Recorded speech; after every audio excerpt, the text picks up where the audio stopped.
survive to go through that whole little obstacle course. And if we could step away even further and look at that, if somebody said to you, sort of like Vanilla Sky, actually, and somebody said, how would you like to go on this virtual reality tour, this game? It would seem like a good idea, but they'd say when you go in, you're going to forget it's a game. It's a virtual game. You're going to forget, and you're like, okay, well, no, I'm good with it.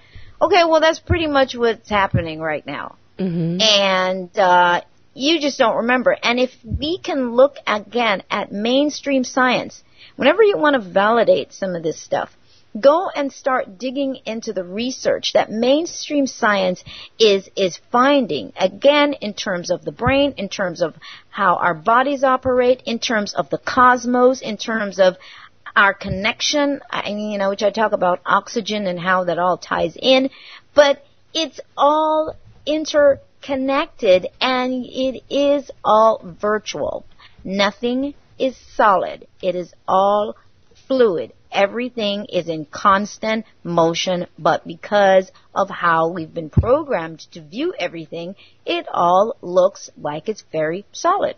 We can't penetrate any of it because we are vibrating at the same rate of speed as everything around us. So the trick is, yes, if we start to get it and move beyond all of that, yes, then you can start vibrating at a higher rate of speed, and everything around you then no longer seems so final, and it's more humorous. I mean, there's a whole lot more to it than that, but that's the basic principle. Once we stop taking all of it seriously the way we have, it no longer has that solid value as the way we've held it in place collectively. It no longer has that. And then you begin to move forward, and then you begin to travel into something greater. And then living forever means something completely different. Living forever does not mean living in your body the way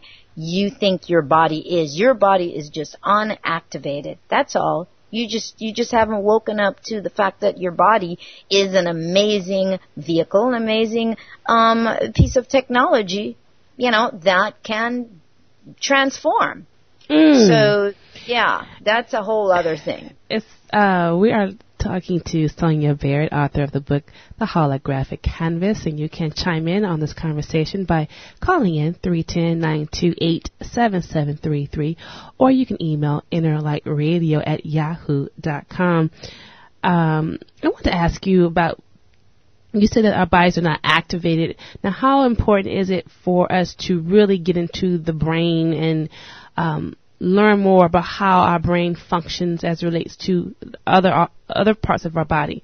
But the brain in particular, what are some of the simple things we can start to investigate about the brain and how we perceive reality? And also what come up for me when you're talking about is agreements. It's agreements that we have that about our, we define, I'm talking to a microphone. I call it a microphone. I call this, I call a bird. Absolutely. All of these agreements that we have.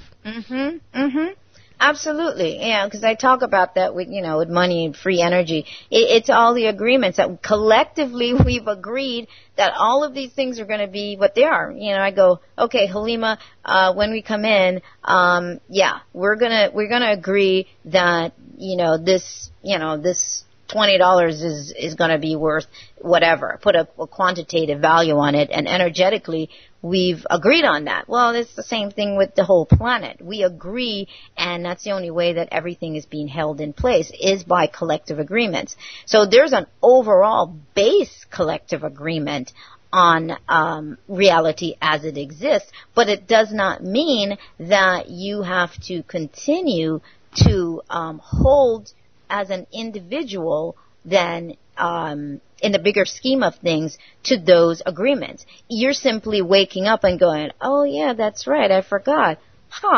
This can actually molecularly, break down into something else. It's fluid.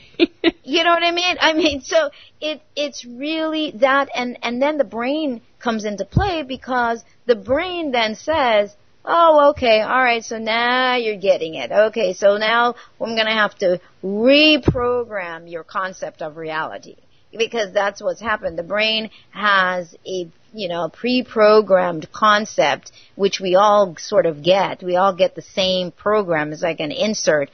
It's like, these are the things that human beings have come to accept, and these are the things that form the human concept of existence, of reality, and we all get that program.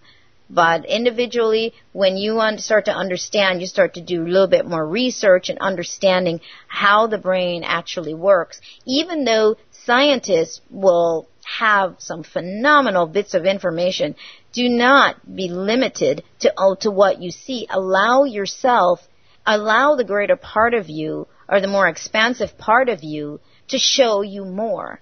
Because you will see more way beyond what the scientists a lot of times will see, and probably won't see for 20 or 30 years. Because the scientists, you also have to remember, a lot of times scientists have a set of rules by which they have locked in certain things to be able to operate, or certain laws that they, see in terms of gases and compound, compositions, all of that. They already have some sort of lock-in on certain things. But if you, as a novice, have more freedom, actually, because you don't have textbook information stifling your ability to go further. And I've seen a lot of things over the years, that I have written, that I've talked about, and then suddenly I'll hear scientists discover it, and I'm like, but that wasn't even, it's like, it's like I saw that like years ago. What was the big deal on that? Now it's a major discovery now, but we do have a question that's come in for you, Sonia. It's from Alicia. Hotep Sisters, have you ever caught the series on Showtime called Dead Like Me? It was very interesting, and it really got you thinking about the concept of what death and life is. It also ended so abruptly. I wonder why. I myself never believed in death because energy never dies. And again, it's from Alicia. Thank you, Alicia, for your question and comment. I've never seen it. Have you seen Dead Like Me? No, I know of the show, but I've never seen it. But I know of the show. I remember seeing previews of the show.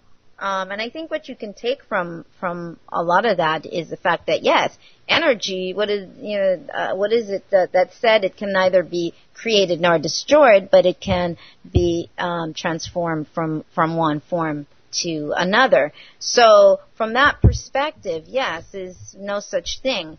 All these beings are existing in another concept of time.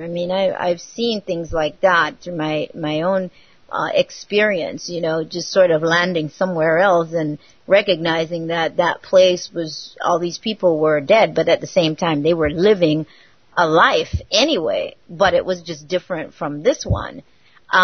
So from that perspective, but what I'm talking about is the fact that giving up your vehicle does not have to be, because you see, giving up your vehicle is where the whole trickery of the process is. Remember what I was saying. Remember, every time you come back in, it interferes with your memory.